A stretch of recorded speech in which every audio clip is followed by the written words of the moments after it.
ពេលនេះខ្ញុំជាប្រពន្ធរបស់គេហើយលោកដឹងដែរទេតាមពិតច្រើនឆ្នាំមកនេះបងខំតាមរកអូនគ្រប់ទីកន្លែងទាំងអស់ប៉ុន្តែបងទិញហើយតង់តាមពិតលោកជុលហើយនៅហេតុអីក៏ចង់រំលឹករឿងជឿចាប់នោះទៀត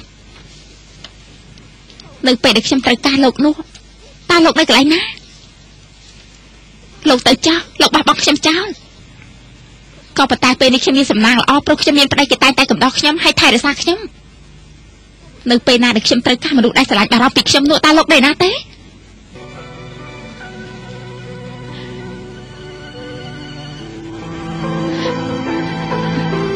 ពួកយើងមានអាយុច្រើនហើយ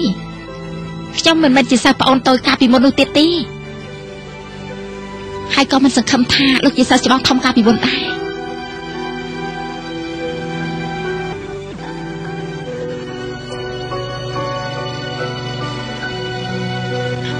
អាមានអូនកំពុងតែធ្វើស្អីប្តីខ្ញុំកំពុងតែរងចាំសិស្សបង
បងឃើញសិស្សបងមានសកម្មភាពយ៉ាងនេះ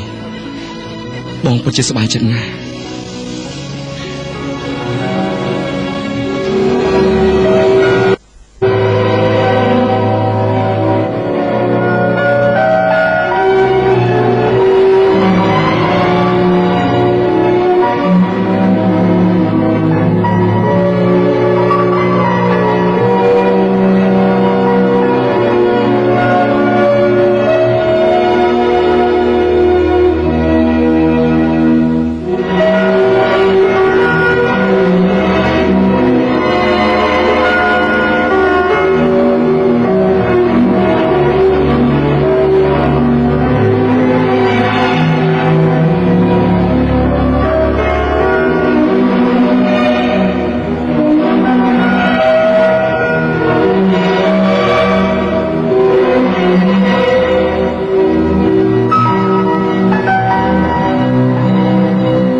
សិស្សបងសិស្សបងសិស្សច្បងអូសិស្សច្បងថ្ងៃនេះខ្ញុំពិតជាសប្បាយចិត្តខ្លាំងណាស់ខានជួបគ្នាយូរហើយបច្ចុប្បន្ននេះបងធ្វើស្អីដែរទៅដូចជាគ្មានការផ្លាស់ប្ដូរបន្តិចទាល់តែសោះហើយសិស្សច្បងប្រាប់មកមើលគឺនៅដដែលទេបងខ្ញុំថ្មីៗនៅក្លឹបយុវវ័យគឺនៅដដែលទេបងចេះជាការល្អណាស់នេះជាកិច្ចការដែលខ្ញុំចូលចិត្តជាងគេហើយចុះឯងនៅមានហាត់បដាលទៀតដែរទេតាមបងមើលមានទេខ្ញុំរំលឹកទៅបងការហាត់បដាលស្អីទៀតណាបដាលនេះគឺមិនបានប្រានោះទេខ្ញុំនឹងបងណាគឺមិនដូចគ្នាទេណាច្រើនឆ្នាំមកនេះគឺខ្ញុំបានផ្លាស់ប្ដូរមុខរបរច្រើនណាស់ហើយធ្វើជាអ្នកជំនួញទៀតផងកាន់តែធ្វើកាន់តែល្អមួយយ៉ាងវិញទៀតណាសូមបីតែសិស្សបងអាយការហ្នឹងសូមធ្វើអបអរផងណាអបអរគឺមិនបងបានជួបសិស្សបងទេស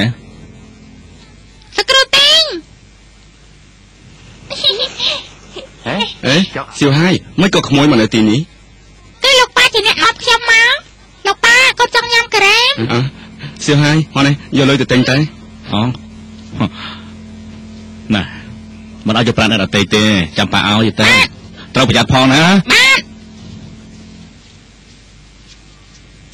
កម្រិតព្រៃផ្ដាស់ដឹងដែរទេការហ្វិនឯងរៀបការជាមួយសិស្សប្អូនទេ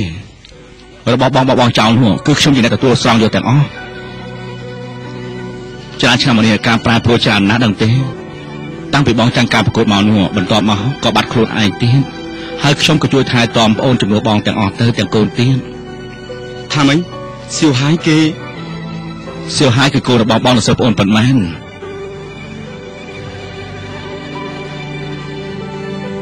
តែខ្ញុំស្រឡាញ់សិស្សប្អូនតាំងពីមុនមកម្ល៉េះប៉ុន្តែនាងមិនដែលបំភ្លេចបងតតែសោះហើយកូនរបស់បងគឺដូចបងបែបមិនចរិតគឺមិនខុសពីបងនោះទេគឺដូចតែម្ដងហើយអប់រំយ៉ាងណាក៏ដោយក៏គេមិនស្ដាប់ដែរហើយមានពេលខ្លះគេក៏វាយគ្នាថែមទៀតផង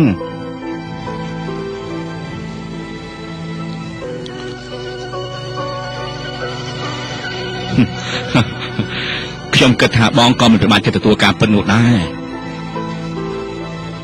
បងត្រូវគិតបានច្បាស់លាស់សិនទៅថ្ងៃស្អែកទៅសាលាគុណជាមួយខ្ញុំដើម្បីទូទាត់បញ្ជីជាមួយនឹងបង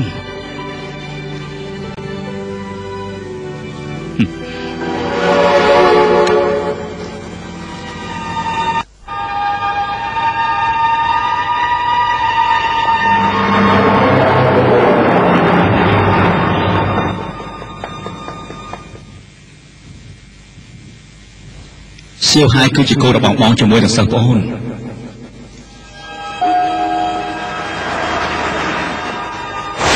ពេលនេះខ្ញុំជាប្រពន្ធរបស់គេទៅហើយខ្ញុំសង្ឃឹមថាលោកអាចយល់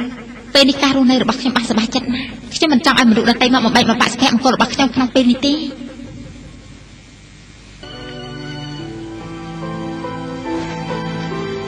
បើសិនជាបងនៅតែជាមនុស្សប្រុសនោះបងគួរតែទៅដណ្ដើមយកមកវិញដើម្បីលុបលាងកំហុសព្រមទាំងការយល់ច្រឡំរឿងកាលពីមុន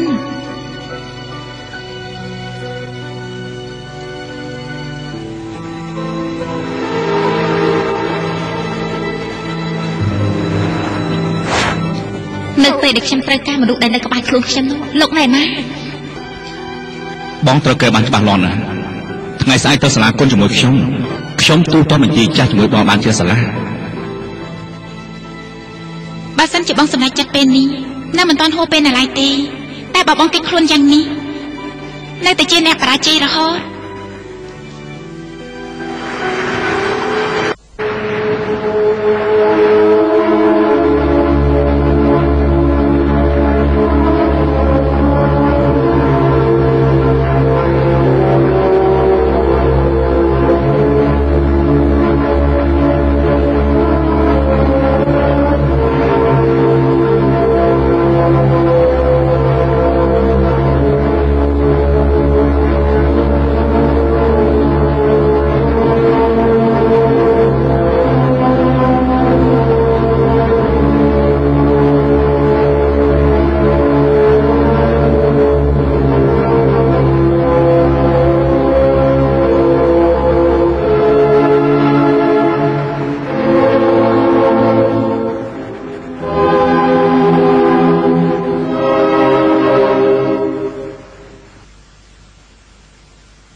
ធានមីង